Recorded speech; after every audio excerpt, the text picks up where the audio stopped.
নাৰী এই আইগৰাকীয়ে সন্তানটোক যদিও নিজে কষ্ট পায় উজাগৰে থাকে ওৰে ৰাতি তথাপিতো খুৱাই নিদিয়ে কিয় কি জানি ল'ৰাটোৱে কষ্ট পায় আৰু কোলাত লৈ থাকে ওৰে ৰাতি বাপেকজন কাষতে চকী এখন লৈ বহি থাকে বাপেকবিলাকে মৰম প্ৰকাশ কৰিব নাজানে আইসকলে যেনেকৈ লুলু লুলু লালা লালা কৰে গালে চালে ধৰি বাপেকে এইবিলাক নাজানে খৰং খচং কি আনিব লাগে ক কাপোৰ লাগিলে কাপোৰ আনি দিওঁ কিবা আনিব লাগিলে আনি দিওঁ সিধা সিধি হিচাপ বাপেকজনে চকী এখন পাৰি বহি থাকে যদি বেছি হয় ডাক্তৰক মাতিব লাগিলে মাতি দিম মৰমটো আছে প্ৰকাশ কৰিব নাজানে দিন আগবাঢ়িছে বাপেকে গাঁঠিৰ সমস্ত ধন ভাঙি ল'ৰাটোৰ চিকিৎসা কৰিলে আৰু উচ্চ শিক্ষা দিলে ভাল এজন অফিচাৰ হ'ল অফিচাৰ হোৱাৰ লগে লগে তেওঁৰ লগত সম্বন্ধ জুৰিবৰ কাৰণে বিভিন্ন ঠাইৰ পৰা বিভিন্ন সম্বন্ধ আহিল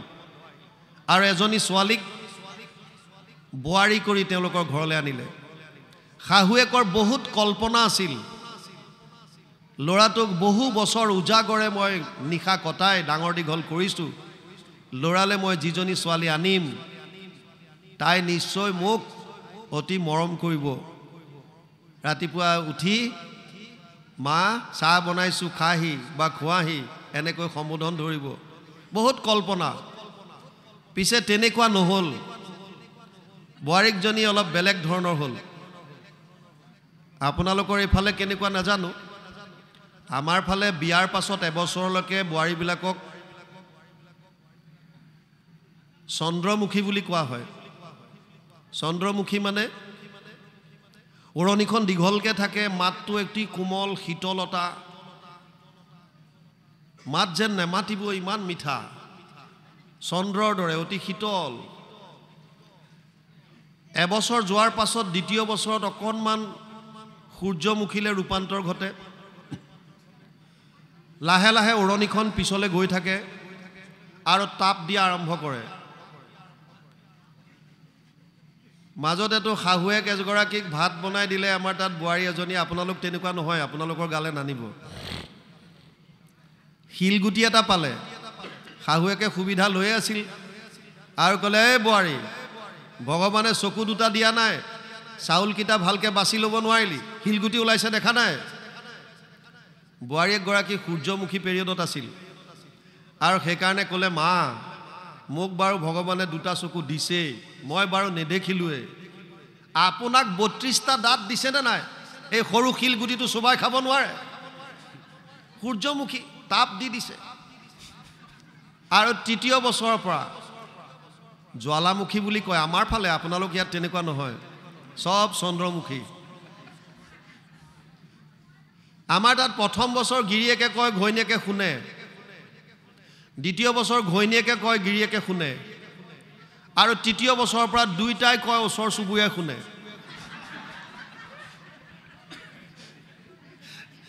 আপোনালোক তেনেকুৱা নহয় এইফালে চব ঠিক আছে শাহুৱেকে বহুত চিন্তা কৰিলে বহুত আশা কৰিলে মোৰ বোৱাৰী এনেকুৱা হ'ব তেনেকুৱা হ'ব অমুক কৰিব তমুক কৰিব বহুত আশা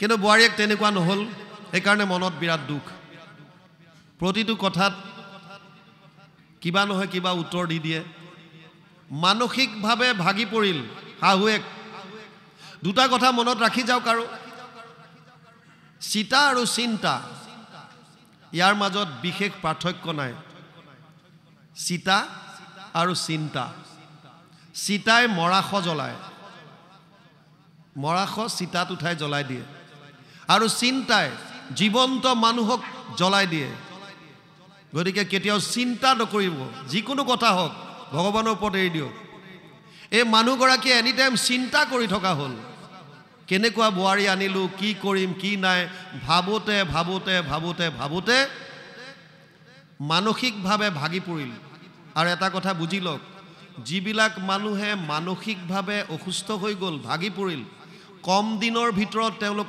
শাৰীৰিক অসুস্থ হৈ যাব শৰীৰত বেমাৰে দেখা দিব এই আইগৰাকীৰো তেনেকুৱা হ'ল কম দিনৰ ভিতৰতে শাহুৱেকগৰাকী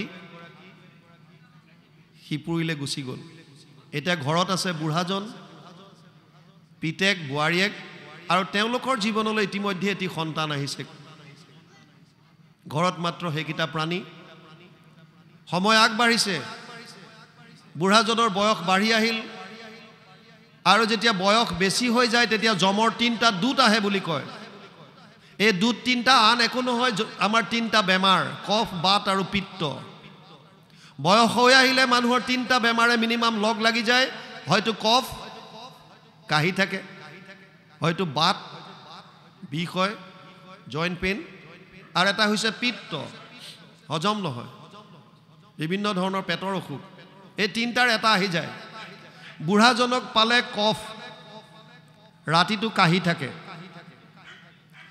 এদিন বোৱাৰীয়েকে গিৰিয়েকক কৈছে শুনা আমি দুইটা অফিচত কাম কৰোঁ তোমাৰ দেউতাৰতো কাম বন নাই দিনটো ঘৰতে থাকে আমি দুটাই ইমান কষ্ট কৰি আহোঁ আৰু ৰাতি আমি ভালকে শুব নোৱাৰোঁ কিয় তেওঁলোকৰ ৰুমটো আছিল ওচৰত লগালগি কাষৰ ৰুমতে আগতে মাক বাপেক আছিল মাক মৰাৰ পিছত বাপেক অকলে থাকে আৰু তাৰ লগতে ইফালে পিতেক আৰু বোৱাৰীয়েক আৰু কণমানি নাতিটো সেইকাৰণে বোৱাৰীয়েকে গিৰিয়েকক কৈছে যে তোমাৰ দেউতাৰে ৰাতিটো কাহি থাকে তাৰ কাৰণে মোৰ টোপনি নাহে সেইকাৰণে এটা কাম কৰা কাইলৈ ৰাতিপুৱাই তুমি তোমাৰ দেউতাৰাক আমাৰ ঘৰৰ বাৰান্দাৰ আগফালে যিটো সৰু ৰুম আছে য'ত আমি কাম কৰা মানুহ দুনু আহিলে কেতিয়াবা ৰাখোঁ সেই ৰুমটোলৈ তুমি শিফ্ট কৰি দিয়া আৰু সেইজন ল'ৰা যিজন ল'ৰা অসুস্থ হৈ থাকোঁতে মাক বাপেকে নিজৰ কথা চিন্তা নকৰি উজাগৰে ৰাতি কটাইছিল সেইজন ল'ৰাই পিছদিনা ৰাতিপুৱা দেউতাকক কৈছে দেউতা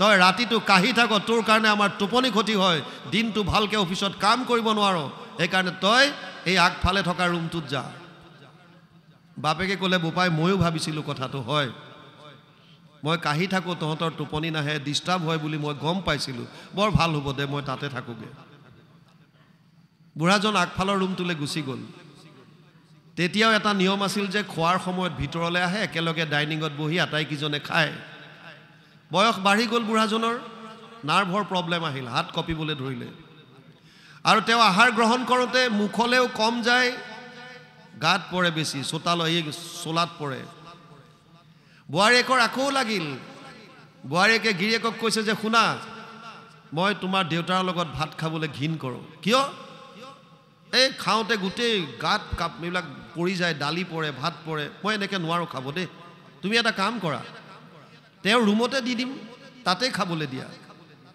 আৰু সেইজন ল'ৰাই যিজন ল'ৰাক উচ্চ শিক্ষা দিয়াৰ কাৰণে বাপেকে ভৱিষ্যতৰ কথা চিন্তা নকৰি গাঁঠিৰ সমস্ত ধন খৰচ কৰিছিল সেইজন ল'ৰাই বাপেকক ক'লে দেউতা তই আৰু কষ্ট কৰি পেলাই ভিতৰলৈ আহিব নালাগে দে তোৰ ৰুমটোতে আমি যোগাৰ দিম তাতেই তই খাবি বাপেকৰ বুজিবলৈ বাকী নাছিল যে মোক লাহে লাহে মোৰ ল'ৰাই ঘৰৰ পৰা উলিয়াই আছে বহুতো ল'ৰা ছোৱালীয়ে নিজৰ মাক বাপেকক ব্যৱহৃত টৰ্চৰ বেটাৰী বুলি ভাবে বেটাৰী কেইবা ধৰণৰ আছে এবিধ হৈছে টৰ্চৰ বেটাৰী ইউজ এণ্ড থ্ৰ' ব্যৱহাৰ কৰা পেলাই দিয়া এবিধ আছে মোবাইলৰ চাৰ্জ কৰা চলাই থকা এবিধ আছে গাড়ীৰ চলাই থকা চাৰ্জ হৈ থাকিব টৰ্চৰ বেটাৰী বুলি ভাবে যে এইটো খতম আৰু চাৰ্জ এতিয়া কাম নাই পেলাই দিয়া আগফালে দিলে তাতেই ভোজন দিয়া হ'ল সময় বাঢ়ি গৈছে কণমানিটো ডাঙৰ হৈ আহি আছে মই সংস্কাৰৰ ওপৰত কথা কৈ আছোঁ ল'ৰাটো 5 বছৰ হ'ল বাৰ্থডে পাৰ্টি পাতিছে আজিকালি বাৰ্থডে পাতে জন্মদিন পতাটো বাদ দিলে মানুহে বাৰ্থডে পাৰ্টি আৰু কিবা মম ফুৱাই পেলাই নুমুৱাই দিয়ে এইটো বস্তুটো মই আজিলৈকে বুজা নাই বাৰু কি বস্তু আমাৰ আকৌ বন্তি জ্বলাইহে ফুৱাই পেলাই নুমাই দিয়ে কি বস্তু বুজি পোৱা নাই বাৰু যি কি নহওক এইবিলাক চব বাহিৰৰ পৰা আহিছে নতুন নতুন নিয়ম ভাগৱত একাধ্যায় পঢ়াবলৈ লওক জন্মদিনত পুথি একাধ্যায় পঢ়ক ল'ৰা ছোৱালীয়ে ভাল পাব ভকতৰ পৰা আশীৰ্বাদ পাব বাৰ্থডে পাৰ্টি পাতিলে বোৱাৰীয়েকে আহি পেলাই শহুৰেকক ক'লে দেউতা আজি আমাৰ লগৰ মানুহ আহিব মোৰ লগৰ হাইলি কোৱালিফাইড ডাঙৰ ডাঙৰ চাকৰিয়াল গতিকে আপুনি যেতিয়ালৈকে পাৰ্টি চলি থাকে এক মুহূৰ্তৰ বাবেও যাতে আপোনাৰ ৰুমৰ পৰা বাহিৰলৈ নোলায় বাপেকে ক'লে বোৱাৰী মইনো গৈ কি কৰিম দে হ'ব দে মই ভিতৰতে থাকিম পাৰ্টি আৰম্ভ হ'ল সন্ধিয়া 7টা বজাত 7টাৰ পৰা 8টা, 8টাৰ পৰা 9টা, 9টাৰ পৰা 10টা, 10টাৰ পৰা 11টা বাজি গ'ল, পাৰ্টি শেষ হোৱাৰ নাম লোৱা নাই। গিলাচৰ টুং টাং, ডিজে মিউজিক, ঢাক ঢোক চলি আছে। বুঢ়াজনৰ পাচাব কৰিব লাগিল। ভাবিলে মই মনে মনে ওলাই যাওঁ আৰু পাছফালে গৈ মই পাচাব কৰি আহি আকৌ সোমাই থাকিম, মই চোতাললৈ নাযাওঁৱে পেণ্ডেলত। আৰু দুৱাৰখন খুলিছে, ইফালে পেণ্ডেলত বোৱাৰীয়েকৰ লগৰ 5 গৰাকী বান্ধৱীয়ে কৈছে, তোৰ ৰুমটো নেদেখুৱা নে, কেনেকৈ ৰাখিছ, কি কথা, এবাৰতো বল দেখুওৱা। আৰু বোৱাৰীয়েকে বৰ নিশ্চিন্ত মনে ফূৰ্তি কৰি লৈ আহিছে ঘৰ দেখুৱাব। 5জনী বান্ধৱীক লৈ বাৰাণ্ডাত, আৰু ইফালৰ পৰা বুঢ়াই দুৱাৰখন খুলি বাৰাণ্ডাত। এতিয়া বান্ধৱী কিগৰাকীয়ে সুধি দিলে যে শুনাচোন, 4 ঘণ্টা ধৰি তোমাৰ ঘৰত পাৰ্টি কৰিছোঁ আৰু এইজন মানুহক আমি দেখা নাই, কোন এওঁ? সেইগৰাকী বোৱাৰী উচ্চ শিক্ষিতা, হাইলি কোৱালিফাইড। তেওঁ ক'বলৈ কুণ্ঠাবোধ নকৰিলে আৰু তেওঁ কৈছে, এইজন আমাৰ ঘৰত কাম কৰা মানুহ। নিজৰ শহুৰেকৰ কথা কৈছে, এজন আমাৰ ঘৰত কাম কৰা মানুহ, এওঁ অসুস্থ, গতিকে আমি নিজৰ পকেটৰ পইচা খৰচ কৰি এওঁক চিকিৎসা কৰি আছোঁ। বান্ধৱী কিগৰাকীয়ে ক'লে, বা কিমান উদাৰ, ঘৰত কাম কৰা মানুহক নিজৰ ঘৰত ৰাখি চিকিৎসা কৰিছোঁ, তো কিমান উদাৰ হ'ব লাগিব। বুঢ়াজনে কি ক'ব, মাত্ৰ দুধাৰি চকুলো বৈ আছে, একো মাতিব পৰা নাই। আৰু বান্ধৱী কিজনী ভিতৰলৈ গ'ল ঘৰ চাবলৈ, বুঢ়া পিছফালে গ'ল আৰু পাচাব কৰি আহি আকৌ ৰুমত সোমাই আছে, হুকডাল লগাই লৈছে। পাৰ্টি শেষ হ'ল এসময়ত, আৰু বুঢ়াই শুনিছে যে দুৱাৰত ঢকিয়াইছে, দুৱাৰ খোলক। বুঢ়াজনে দুৱাৰ খুলি দিলে। বোৱাৰীয়েকে নক'বলগীয়া অশ্লীল বাণীৰ সংযম আমি ৰাখিব লাগে, কাক কেতিয়া কেনেকৈ কথা ক'ব লাগে। এটা বাণীৰ টপ দিছে 7দশ অধ্যায় গীতাত, কাক কেতিয়া কেনেকৈ কথা ক'ব লাগে। অনুদ্বেগ কৰম বাক্যম সত্যম প্ৰিয়হিতম চয়ত স্বাধ্যায় অভ্যাসনম চৈব বাংময়তপ উচ্যতে। কাক কেতিয়া কেনেকৈ কথা ক'ব লাগে, আপোনাৰ কথাই যাতে বেলেগক উত্তেজিত নকৰে, দুখ নিদিয়ে, যাতে সত্য হ'লেও যাতে শুনি পেলাই প্ৰিয় হয়, কাকো কেতিয়াও আঘাত দিয়াকৈ নক'ব কথা। বাণীক সদায় বীণালৈ ৰূপান্তৰিত কৰিবলৈ চেষ্টা কৰিব লাগে, যাতে সংগীতৰ উদ্ভৱ হয়। বাণীক কেতিয়াও বানলৈ ৰূপান্তৰিত কৰিব নালাগে, কাৰোবাৰ অন্তৰত আঘাত দিব। আৰু যিপাত শৰ আজি আপুনি বেলেগলৈ প্ৰক্ষেপণ কৰিছে, আপুনি নিশ্চিন্ত থাকক, যিপাত বান আজি আপুনি প্ৰহাৰ কৰিলে, এদিন সেই পাত বানেই ঘূৰি আহি আপোনাৰ হৃদয়ত লাগিব। পৃথিৱী ঘূৰণীয়া, লুকাই থাকিবলৈ জেগা নাই। অশ্লীল বাক্যৰে বহুত অত্যাচাৰ কৰিলে মানসিকভাৱে, আৰু গালি গালাজ কৰি থাকোঁতেই সেই সময়তে আহি গিৰিয়েক ওচৰ পালেহি, আৰু গিৰিয়েকক ক'লে, শুনা, এই মানুহজনৰ লগত আৰু মই এক মুহূৰ্ত এইখন ঘৰত থাকিব নোৱাৰোঁ,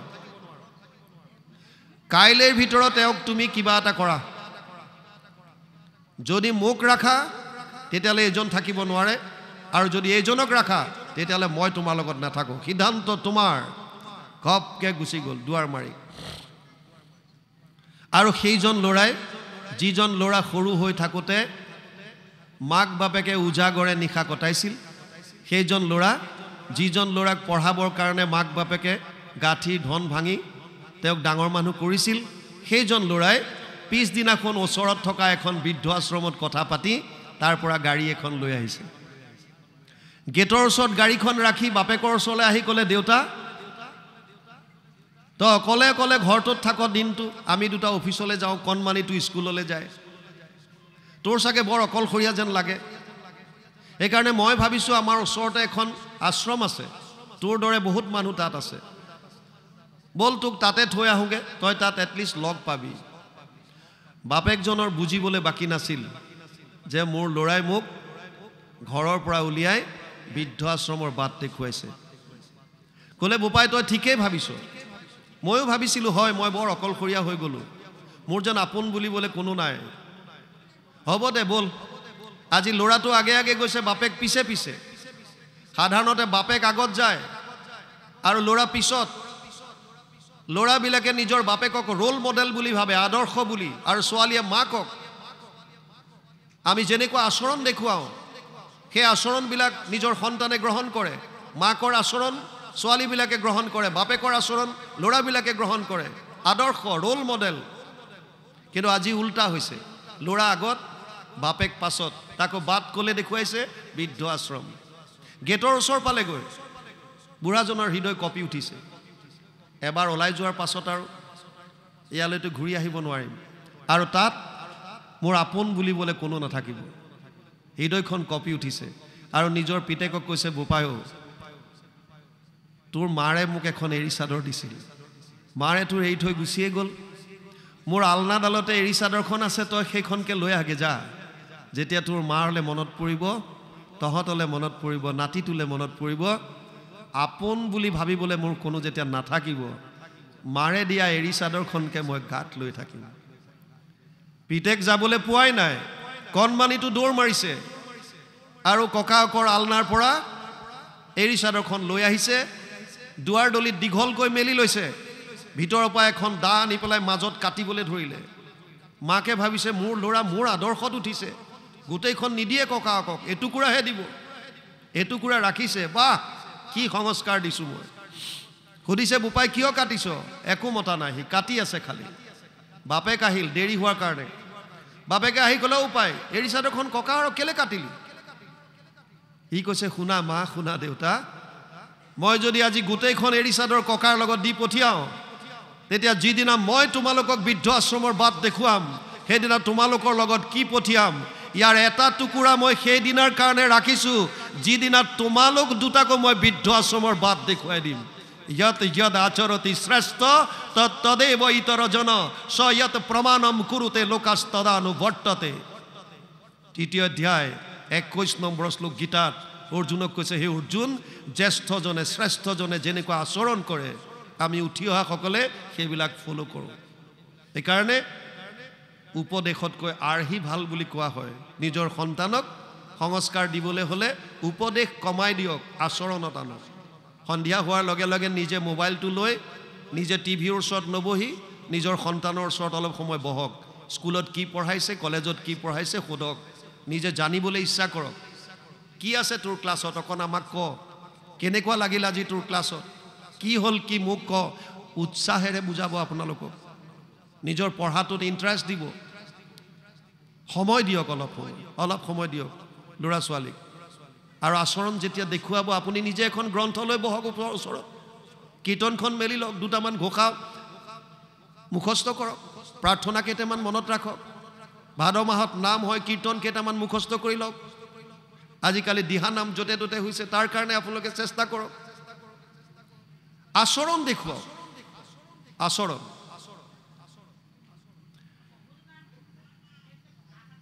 কৃষ্ণ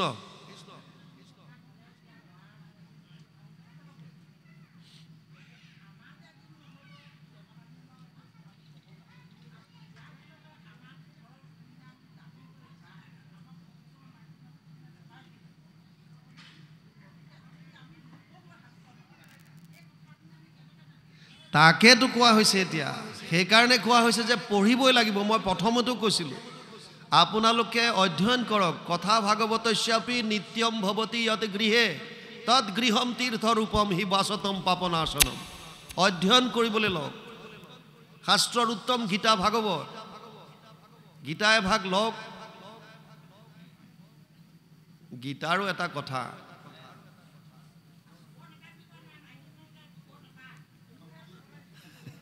আমি তাকেতো ক'লো এইবিলাক অন্ধবিশ্বাস একদম সুন্দৰ কথা কৈছে বহুতে কয় গীতা পঢ়িলে বোলে অন্ধ হ'ব গীতা পঢ়িলে বোলে ঘৰ দুৱাৰ বাদ দি গুচি যাব সন্ন্যাসী হয় আপোনালোকে জানি থওক গীতা যিজনে শুনিছিলে অৰ্জুনে শুনাৰ পাছত নিজৰ কৰ্তব্য কৰ্ম কৰিছে কৰিষ্যে বচনম তব নষ্ট মোহা স্মৃতিৰ লব্ধা তৎ প্ৰসাদত ময়াচ্যুত স্থিতোস্মি গত সন্দেহ কৰিষ্যে বচনম তব অষ্টাদশ অধ্যায় 73 নম্বৰ শ্লোক গীতা হে প্ৰভু মই তোমাৰ পৰা এই উপদেশখিনি শুনাৰ পাছত নষ্ট মোহ মোৰ মোহ নাইকিয়া হৈ গ'ল স্মৃতি লব্ধ মই স্মৃতি পুনৰ ঘূৰাই পালোঁ আৰু এতিয়া স্থিতোস্মি মই নিজৰ যিটো মোৰ স্থিতি অৱস্থান তাত মই স্থিত হ'ব পাৰিছোঁ এইকাৰণে কৰিষ্যে বচনম তব তোমাৰ কথা মই এতিয়া মানিম। গীতা শুনাৰ পাছত এজন বিষাদগ্ৰস্তত থকা অৰ্জুনে তেওঁৰ কৰ্তব্য পথত যাবৰ কাৰণে গৈছে। গতিকে গীতাই কেনেকৈ সন্ন্যাস হ'ল? অৰ্জুনেতো কৈছিল মই ভিক্ষা খুজি পেলাই খাম। কথম ভীষ্মমহম সংখ্যে দ্ৰোণ চ মধুসূদন ইষুভি প্ৰতি য়োৎসামি পূজাৰ হবৰিসূদন। মই কেনেকৈ ভীষ্মৰ লগত যুদ্ধ কৰিম, কেনেকৈ দ্ৰোণৰ লগত যুদ্ধ কৰিম, গতিকে মোৰ কাৰণে ভিক্ষা কৰি খোৱাটোৱে শ্ৰেষ্ঠ। আৰু সেই অৰ্জুনক ভিক্ষাৰী হোৱাৰ পৰা বাধা কৰি কৰ্তব্য কৰ্মৰ উপদেশ দিয়া গীতাখন কেনেকৈ ক'লে যে সন্ন্যাস হৈ গুচি যাব?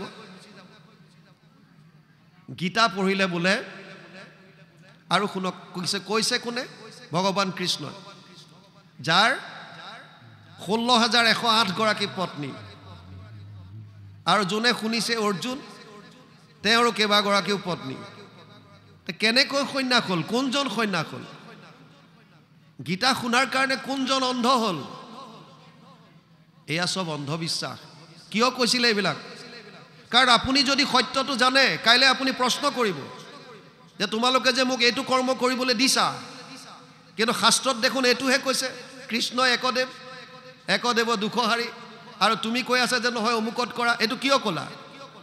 এই অমুকত তেল ঢালিব লাগে, অমুকত কিবা কৰিব লাগে, অমুকত অমুক কৰিব লাগে, এয়া যে কৈ আছা, গীতা ভাগৱতেতো কোৱা নাইকিয়া। আপুনি যেতিয়া প্ৰশ্ন কৰিব তেওঁলোকৰ উত্তৰ ক'ত থাকিব? সেইকাৰণে ক'লে যে নুচুবা, ৰঙা কাপোৰ মাৰি থৈ দিয়া, এয়া চুব নাপায়, চাব নাপায়, ওচৰলৈ যাব নাপায়। আমিতো কৈছিলোঁ এদিনত, আপোনালোকে পঢ়িব, নিজে নিজে অধ্যয়ন কৰক, কাহিনী আকাৰে সন্তানক বুজাওক কি আছে ভাগৱতত, কি আছে গীতাত, বিভিন্ন কাহিনী দিছে। কীৰ্তন পুথিখন উলিয়াই লওক, চব কাহিনী পাব, আৰু তাৰ মাজেৰে আপোনালোকে জীৱনৰ মাৰ্গ বিচাৰি পাব তাত। সেইকাৰণে গীতা পঢ়িব নালাগে বুলি কোৱাটো, আইসকলে পঢ়িব নাপায়, সৰু ল'ৰা ছোৱালীয়ে পঢ়িব নাপায়, এয়া চব ভ্ৰান্ত ধাৰণা, চব মিছা। গীতাত এনেকুৱা একো কোৱা নাই। গীতা শাস্ত্ৰ বৰ্তমান যিমানবিলাক মেনেজমেণ্টত আছে, বিজনেছত আছে, MBA যিমানবিলাক আছে, যিমানবিলাক স্পিকাৰ আছে, তেওঁলোকে গীতাৰ ওপৰত প্ৰবচন কৰি আছে, গীতাৰ শ্লোকৰ ওপৰত, চব গীতা। আইনষ্টাইনে গীতা ৰাখিছিল, আমাৰ পূৰ্ব ৰাষ্ট্ৰপতি আব্দুল কালামৰ হাতত গীতা আছিল, মহাত্মা গান্ধীয়ে গীতা ৰাখিছিল। তেওঁলোক কি সন্ন্যাস হৈ গ'ল নেকি? পগলা হৈ গ'ল নেকি? অন্ধবিশ্বাস। যদি সকলোৱে যদি গীতাখন হাতত ৰাখে, তেতিয়াহ'লে বহুতৰ বেপাৰ বিজনেছ বন্ধ হৈ যাব, ধৰ্মৰ নামত চলি থকা বেপাৰ বন্ধ হৈ যাব। আপুনি যেতিয়া গম পাব যে আমি 5 গৰাকী আইৰ মাজতেই নাম গাই পেলাই জন্মৰ পৰা মৃত্যুলৈকে অনুষ্ঠান কৰিব পাৰোঁ, বেলেগবিলাকৰ কাম নাই, তেতিয়া কি হ'ব? সমাজত যিবিলাক চলি আছে চব বন্ধ হ'ব। সেইকাৰণে এনেকুৱা কিছুমান নাপায় শব্দটো উলিয়াই দিলে, আৰু আমি দুৰ্বল মনৰ মানুহ, ভয় সোমোৱাই দিয়ে। ভয়টোৱে চব চেছ কৰাই দিছে।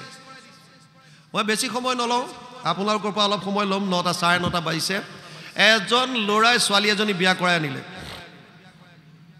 বৰ সুন্দৰ ছোৱালী, সুন্দৰী, ধুনীয়া, ৰূপৱতী, গুণৱতী। পিছে গিৰিয়েকে সদায় ভয় খুৱায়। ভয় কি বুলি খুৱায়? কামবিলাক কৰিবলৈ দিয়ে, আৰু তাৰ পাছত খালি পিছত এটা টেগ লগাই দিয়ে, যা পানী গৰম কৰ, নহ'লে বুলি কয়, পিছৰখিনি নকয়। যা কাপোৰ ধো, নহ'লে। আৰু এই নহ'লেতো কি? ঘৈণীয়েকে সেই বস্তুটো সুধিব পৰা নাই, কিয়? ভয়। এইটো কৰ, নহ'লেতো কি গম পোৱা নাই, আৰু সুধিবলৈ সাহস কৰা নাই। এনেকৈ এবছৰ মানসিকভাৱে ডিপ্ৰেশ্যনত ভুগি আছে, শুকাই খিনাই অৱস্থা নাইকিয়া হ'ল। এবছৰৰ পাছত মাকৰ ঘৰলৈ গ'ল। মাকে ক'লে, আইজনীও, তোক বিয়াৰ সময়ত ইমান সুন্দৰ একদম তোৰ দেহা আছিল, শৰীৰ আছিল, সুঠাম, কি কৰি আহিছ তই? হাড়ডাল লৈ আহিছ, ইমান কি কষ্ট পাইছ তাত? খাবলৈ নাপাৱ নে কি? ক'লে, খাবলৈ পাওঁ। তোক কি শহুৰ শাহুৱে কষ্ট দিয়ে নেকি? প্ৰথম টাৰ্গেট শহুৰ শাহু। বোলে নহয়, শহুৰ শাহু তহঁতৰ নিচিনা, অতি মৰম কৰে মোক, নিজৰ ছোৱালীৰ নিচিনা ভাবে। তই এনেকৈ ক্ষীণাইছ কিয়? বোলে মানসিক কষ্ট। কি মানসিক কষ্ট? তোৰ জোঁৱায়েৰে দিছে। কি কৰে? আৰে প্ৰতিটো কথাত মোক ভয় খুৱায়। কি বুলি কয়? এইটো কৰ, নহ'লে, হয়তো কৰ, নহ'লে। তই সুধিছনে নাই নহ'লে কি? বোলে নাই সোধা, এইটো ভয়। তেতিয়াহ'লে এটা কাম কৰ, ব'ল, তোৰ ভয় ভাঙিব লাগিব, আমি যাম লগত। তোৰ ঘৰৰ আশে পাশে আমি লুকাই থাকিম তোক এবাৰ যদি কিবা কৰিবলৈ কৈ যদি কয় নহ'লে তই সুধি দিবি নহ'লে কি আৰু জোৱায়ে কি কৰে চাম আমি থাকিম ওচৰে পাজৰে তই চিন্তা নকৰিবি তোৰ ভয় ভাঙিব লাগিব ঠাণ্ডা দিন ৰাতিপুৱাই ব্ৰহ্মপুৱাতে গিৰিয়েকে ঘৈণীয়েকক বিছনাতে ধৰিলে এই শুই আছ এতিয়ালৈকে উঠ যা পানী গৰম কৰ নহ'লে আৰু তো ঘৈণীয়েকক চাবি পকাই দিছে আপোনালোকৰ ইয়াত কেনেকুৱা নাজানো আমাৰ ফালে যেতিয়া আমাৰ এওঁলোক যায় মাকৰ ঘৰলৈ কিবা কিবি দি পঠিয়াই বুজনি এইফালে তেনেকুৱা লগা নাই চব ঠিক আছে বাৰু জেনেৰেলি বোৱাৰীবিলাক মাকৰ ঘৰলৈ গ'লে অহাৰ পিছত অকণমান সলনি এটা হয় মাকে শিকাই বুজাই পঠিয়াইছে সেইকাৰণে বিছনাত যেতিয়া গিৰিয়েকে ধৰিলে জাপ পানী গৰম কৰ এতিয়ালৈকে শুই আছো পানী গৰম কৰ নহ'লে এইদিনাটো ঘৈণীয়েকে ধৰিলে নহয় উভতি নহ'লে কি গিৰিয়েকে কৈছে নহ'লে মই নিজে গৰম কৰি ল'ম শেষ ভয় শেষ মাত্ৰ আপুনি সাহস কৰক এবাৰ এই অন্ধবিশ্বাসৰ ওপৰলৈ উঠক সব শেষ আনন্দই আনন্দ জানিব ইচ্ছা কৰক আপোনাৰ হাতত গ্ৰন্থ আছে নহ'লে কিটো আছে কি হ'ব নহ'লে আপুনি কি চিৰদিন জীয়াই থাকিব নেকি নাথাকো আহিছোঁ যেতিয়া যাবই লাগিব এখন ট্ৰেইনৰ আমি যাত্ৰী টিকেট লৈছোঁ চবেই বেলেগ বেলেগ কোনোবা যেনিবা মুজফ্ফৰপুৰত নামিব বিহাৰত নামিব কোনোবা দিল্লী যাব যাৰ যেতিয়া সময় আহে নামিবই লাগিব আপুনি নানামো বুলি ক'লে আমি ননমাকে থাকিব নোৱাৰে তেতিয়া আপোনাক ধাক্কা মাৰি হ'লেও নমাই দিব গতিকে এইটো মিছা চব আমি চব যাত্ৰী আৰু এই যাত্ৰা পথত আমি মাত্ৰ 2-4জন লগ পাওঁ সেইকেইজনকে মোৰ কৰি থাকোঁ কাম নাই একো চব অকলে অকলে আহিছোঁ অকলে যাব লাগিব ভয় কৰি লাভ নাই অভয়ম সত্য সমশুদ্ধি জ্ঞান যোগ ব্যৱস্থিত দানম দমস্য যজ্ঞস্য স্বাধ্যায়স্তপ আৰ্জবম হস্তাদশ অধ্যায় প্ৰথম শ্লোক গীতা অভয় মূল অভয় অভয় চৰণত শৰণ ল'লোঁ বুলি প্ৰাৰ্থনা গায়ে থাকোঁ অভয় চৰণে শৰণ ল'লোঁ আৰে অভয় চৰণত শৰণ ল'লা যেতিয়া ভয়টো কিহৰ আৰু কিহৰ ভয় কৰিব নালাগে সেইকাৰণে আপুনি এইবিলাক নামানিব অন্ধবিশ্বাস আৰু পৰম্পৰা বুলি কোৱাবিলাকো কিছুমান এৰিবৰ হ'ল সুন্দৰ এটা কথা শুনক মনত পৰিছে যেতিয়া কৈ দিওঁ আৰু এজন ভিক্ষাৰী আছিল ভিক্ষাৰীজনে দিনটো খুজি বাঢ়ি পইচা আনে এটা ভাল স্বভাৱ আছিল সঞ্চয় কৰে অলপমান পইচা তামৰ বাচন এটাত তাত থৈ দিয়ে এনেকৈ থওঁতে এদিন দেখা পালে যে তামৰ পাত্ৰটো টকাৰে ফুল হৈ গ'ল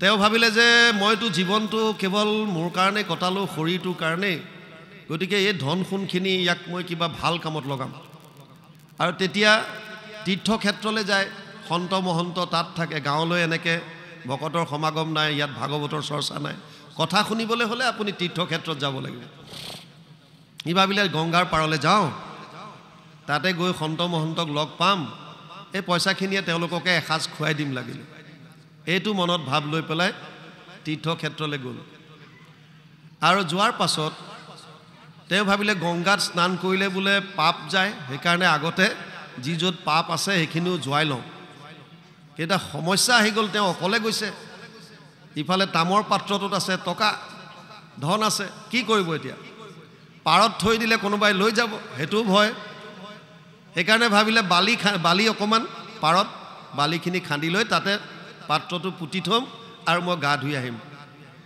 কিন্তু ভাবিলে এটা চিন দি থৈ যাওঁ ইয়াত কেনেকৈ গম পাম নহ'লে মইতো গা ধুবলৈ গম আহি পালেতো গোটেই বালিময় হৈ থাকিব ক'ত যাচিলে কেনেকৈ গম পাম সেইকাৰণে বালিৰে ভাবিলে বুদ্ধিয়কৰ কাম এটা কৰিলে এটা শিৱলিংগ বনালে শিৱলিংগ এটা বনাই থৈ আৰু গা ধুবলৈ গুচি গ'ল দূৰৰ পৰা মানুহ এজনে চাই আছিলে ই শিৱলিংগ বনোৱাটো দেখা পালে বাকী কি কৰিছে গম নাপায় তেওঁ আহিছে তেনেকৈ সি ভাবিলে ইয়াৰ এটা পৰম্পৰা আছে গংগাত গা ধোৱাৰ আগতে বালিত এটা শিৱলিংগ বনাব লাগে সেইকাৰণে সিও কাষতে এটা শিৱলিংগ বনাই দিলে আৰু তাকে দেখি পেলাই আৰু আহিছিলে 4-5জনমান মানুহ সিহঁতে ভাবিছে এইটো ঘাটৰ চাগে নিয়ম এইটোৱে পৰম্পৰা সিহঁতেও এটা গা ধোৱাৰ আগত শিৱলিংগ বনোৱা কৰিলে আকৌ এই ভিক্ষাৰীজনক যেতিয়া গংগাত স্নান কৰিবলৈ যাওঁ বুলি গাঁৱৰ মানুহে গম পালে কোনোবাই কৈ পঠিয়াইছে মোৰ হৈও ডুবকি এটা মাৰি দিবি, ইটোৱে কৈছে তই মোৰ হৈও এটা মাৰি দিবি। সি গাঁৱৰ মানুহৰ নাম মনত পেলাই পেলাই ডুবকি মাৰি থাকোঁতে পাৰলৈ আহি দেখিছে ইয়াত হাজাৰ হাজাৰ শিৱলিংগ হৈ গ'ল।